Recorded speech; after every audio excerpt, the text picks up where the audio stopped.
բան արեցին, ինչ-որ ժամկետ դրեցին, որ այսքան ժամանակ ենք տալիս եւ այլն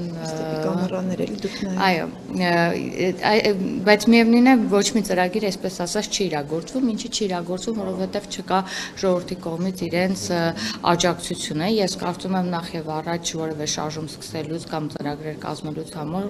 առաջ պետք է վստահ լինեին, որ իրանք ունեն ժողովրդի աջակցությունը, իսկ այս դեպքում ինչի չենք անհանգստացած ու մտածում, որովհետեւ ակնհայտ է, որ նրանք չունեն ժողովրդի աջակցությունը, հետեւաբար անհանգստանալու կամ մտածելու կամ ինչ-որ բան չկա, իրենց գործն է ցանկանում են ինչ-որ բան անեն, թող անեն, կերևա ընթացքը ոնց կստացվի։ Տիկին Ղազարյան, բայց հետո էլի բարձր խոսեք, էլի շատ ցածր եք ասում։ Տիկին Ղազարյան, դուք ժողովրդի աջակցությունից եք խոսում, բայց կա process, որը հնարավոր է խորհրդարանով իրականացնել, օրինակ impeachment-ի գործընթացը վարչապետին անվստահություն հայտնելու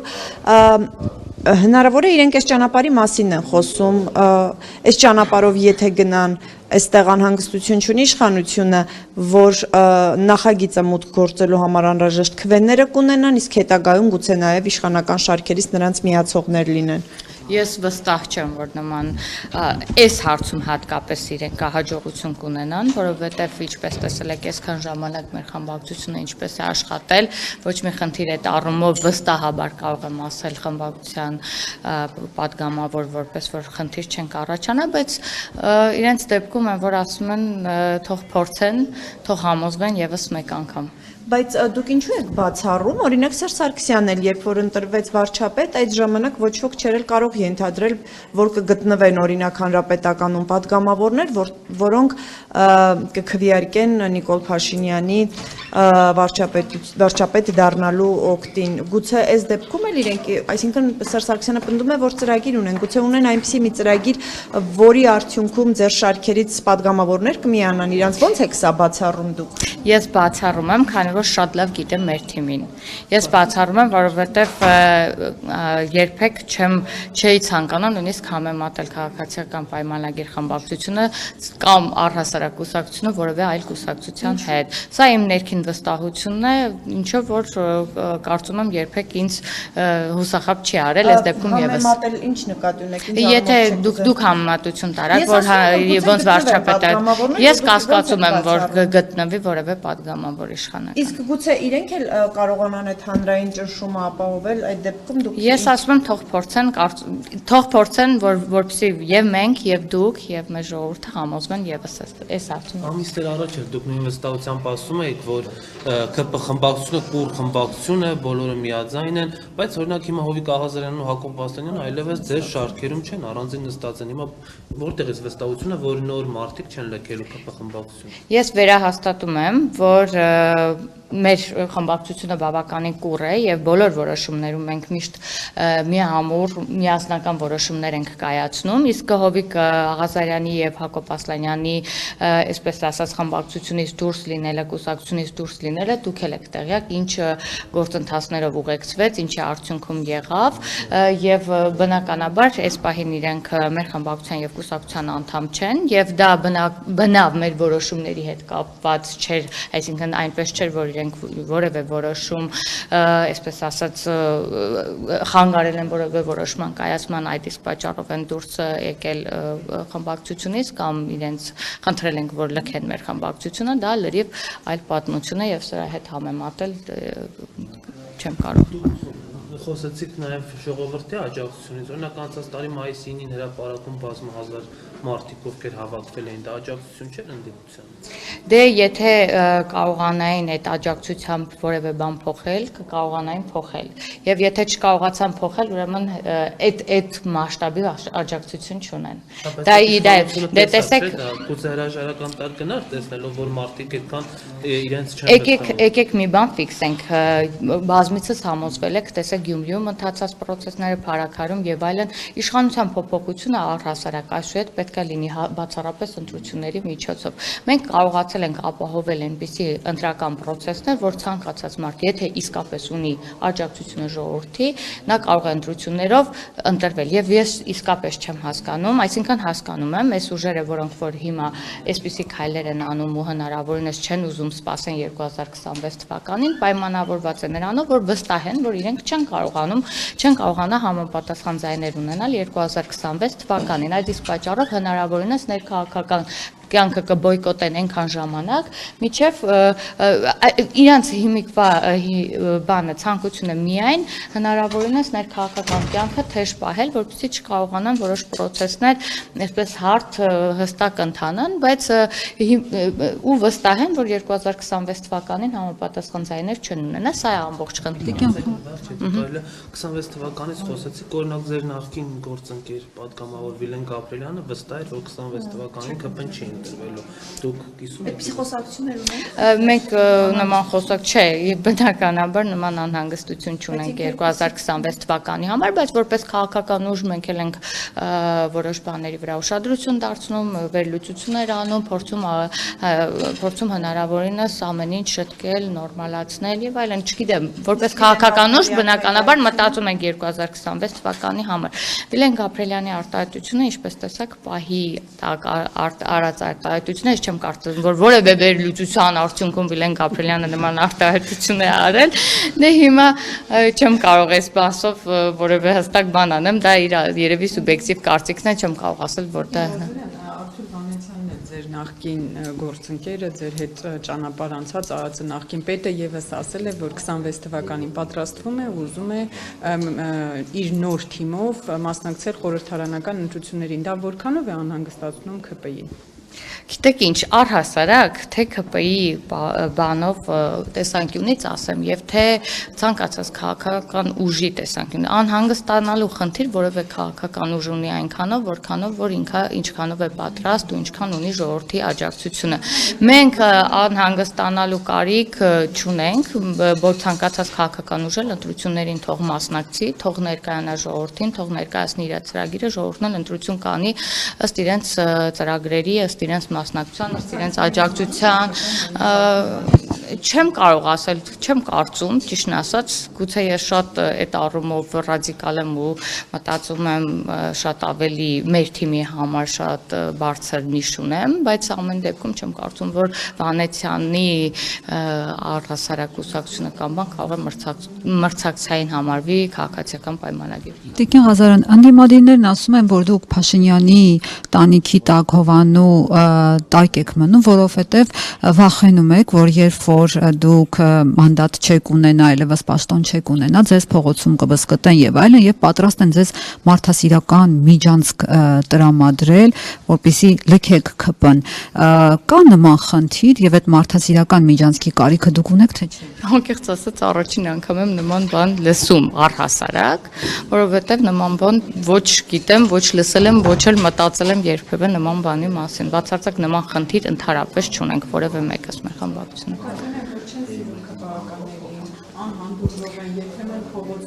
Ես այսքան ժամանակ, ինչպես ես որպես ազգային ժողովի պատգամավոր, ոչ ունեմ որևէ պաշտպանություն, ինչ-որ այսպես ասած, որ անընդհատ ոտքով եմ նույնիսկ աշխատանքի գալիս, որովհետև բախտս բերել է մի քիչ մոտիկ եմ ապրում, այս առումով որևէ խնդիր չեմ տեսել, որ որևէ դեպքում ես խնդիր եմ ունեցել, որ քաղաքացիական պայմանագիր կուսակցության անդամ եմ, կնշեմ, որ նաև հպարտ եմ, որ քաղաքացիական պայմանագիր կուսակցության ոչ, ես ինչպես տեսել եք այն անձածից եմ, որ ակտիվ մասնակցում եմ թե կուսակցության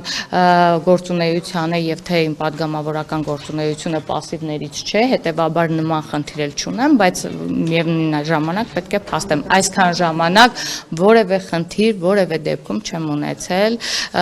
նույնիսկ վերաբերմունքի խնդիր չեմ ունեցել, որ կուսակցական պատկանելիության պատճառով ունենամ, ընդհակառակը բացի լավ վերաբերմունքից որևէ խնդիր չեմ ունեցել։ Ղազարյան, որ ասում եք, որ այդ ուժերը